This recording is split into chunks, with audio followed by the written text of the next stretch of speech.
If there's anyone here who is saying that I wish I had the opportunity to be raised from certain background, to be raised by parents who understand this, I make bold to tell you, if you are in this room, there's no dream that is too late for you to chase. You can still get your degrees, you can still go for your masters, you can still go for your PhD. You can still study the courses you've always wanted to study. You can. Don't sit down at this level and say it is too late. It is not too late. You can still become the kind of man you've dreamt to become. You can still become a pilot. It's not too late. One of the things poverty does is to try to redefine reality for people. Hey, poverty is a mindset. Poverty is a what? Mindset. Ha ha ha. Let me give you $1 million counsel.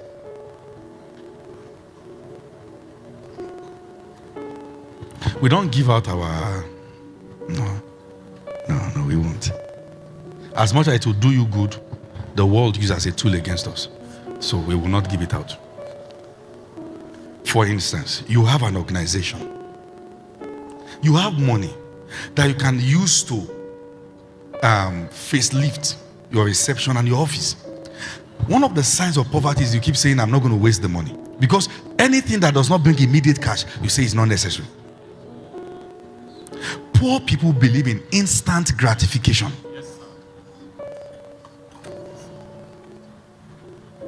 If you are going to go up there, hey, you have to do things for long term. There are decisions you will make that will not bring anything instantly.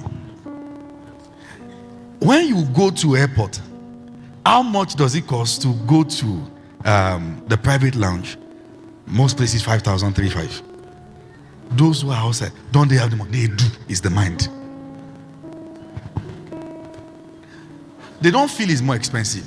They feel it's not for their kind. They are two different things. You get to a point you feel good things is not for my kind.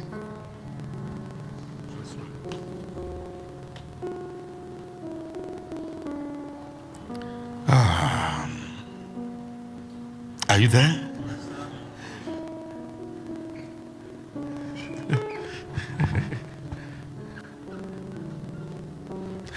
I've had the opportunity of meeting different people. Sometimes maybe I'm trying to wait for my flight and I'm in one of the lounge and all that. Hey, somebody just going to say, Apostle, I'm senator, so and so and so and so. My wife will not let me rest. Thank God for those women who have been saying, oh, God bless them. They shared your video. I'm not so excited. Can I take a picture of you? Oh, yes, why not? Let's take a picture. Apostle, can I bless you? God bless you too. You can. Let me leave it. Why do you feel good things are not for you? Why do you go to the market and see a shoe for 40,000 or let's say 50,000 and then see another one for 40,000 and see another one for 10,000, but they look the same, and then your conclusion is since they look the same. Hold on a minute. It means you are not buying quality, you are buying for the appeal it gives to people. Why do you feel good things are not for you?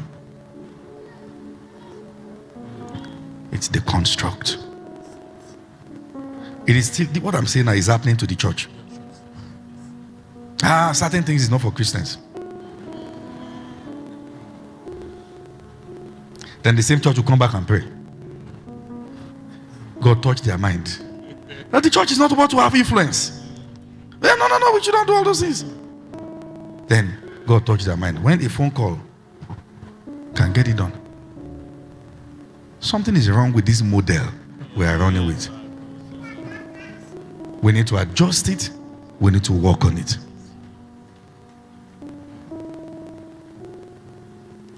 Most system in the country is designed to violate the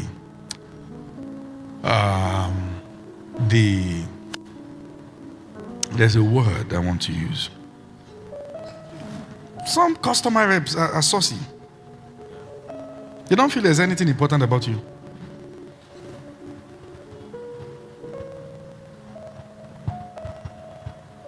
Some people take certain flight and you see the way the air hostess are treating you and they are surprised. They are asking you, what do you want? You care for wine? You care for juice? You care for all those things? Say, hey, sure. Are you seeing that Nigerian Airlines that are now flying all those countries, they are now learning to treat Nigerians right? Meanwhile, locally, some of them don't.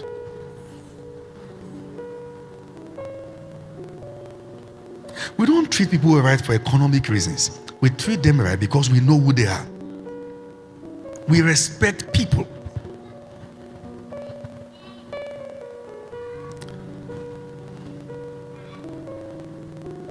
Don't use your own money to buy disrespect.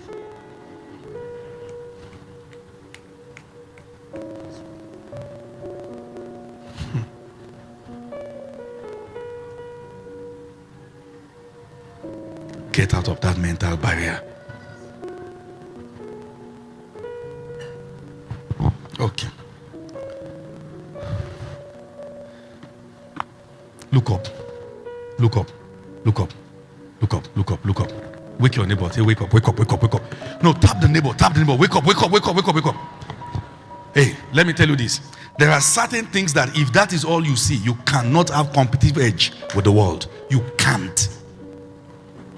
Sometimes you need it so that your mind will break open. You can see from another perspective. The reason why David was the one who could defeat Goliath was not just because he was anointed. No.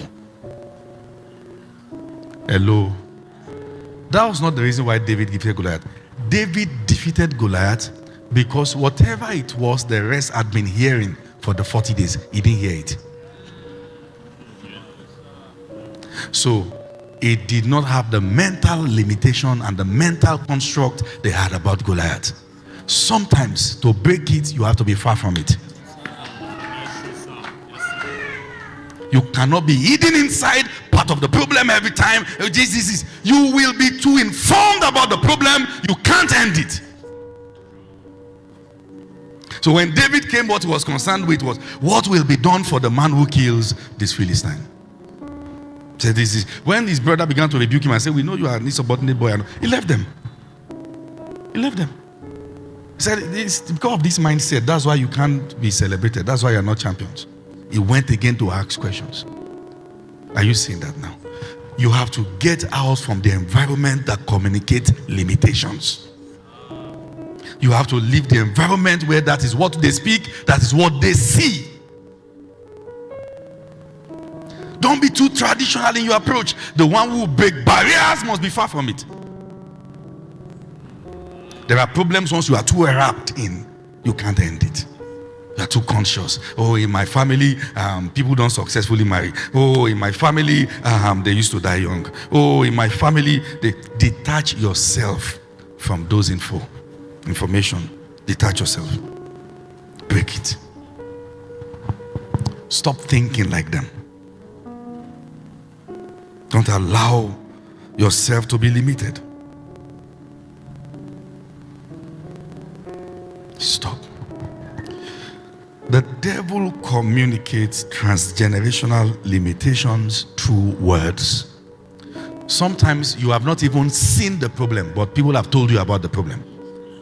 And sometimes all the family meeting and the family discussion is just a way of convincing you that the reason why we are where we are is because this exists, and that might be the reason why you will also may not be able to pass this place. When you make excuse for mediocrity, you are making it legitimate. You are not the only one from Africa. People are coming out of this continent and they are breaking through. Say, Nigeria is not a good place. Things don't really work. People are doing well in this country. Oh yes. Oh yes.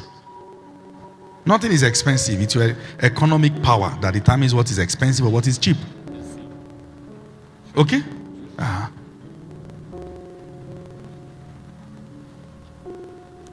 at yourself. You know too much about sicknesses. Now, sometimes you see that in a family there's a pattern. Maybe a pattern, something like diabetes. Number one, don't ignore. Okay, no, there's a pattern. The reason why you have to know is so that, number one, you can avoid the lifestyle that can trigger it. Oh yes, there's wisdom.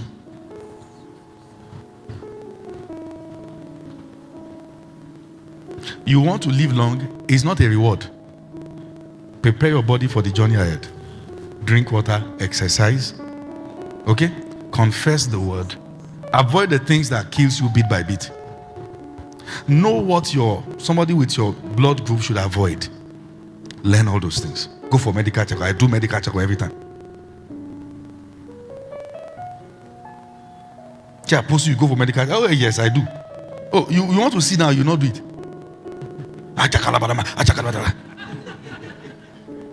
I'm not saying prayer is not effective, but you can die like fowl. What you should have prevented can kill you. I tell people, someone say, I have malaria. I believe in the word. Well, if you do, you should not get to this point. Yeah. But now that you are here, let's help you so you don't die. There's small thing. I believe in the word. Gone. Say he died believing. People should receive, they are going through things that they need blood transfusion. You see, faith is not anchored on fear. Don't confuse the fact that you ate injection for faith. That's not faith. You ate injections, period. Now we'll have to beg you and give you roasted corn while we give you injection. Prepare yourself. Know those things so that you can know what to avoid and so that you can know the area of confession of the word. But don't allow it form a cast of fear on your mind. It's not compulsory. Because somebody died young doesn't mean you must die young. It is not compulsory. Because somebody had cancer doesn't mean you must have cancer. It is not compulsory. Because somebody had certain sicknesses doesn't mean you must have it. It is not what? Compulsory. So break it from your mind. Lift your hands, everyone. Say, Father, I come out of those things today. We break the generational barriers.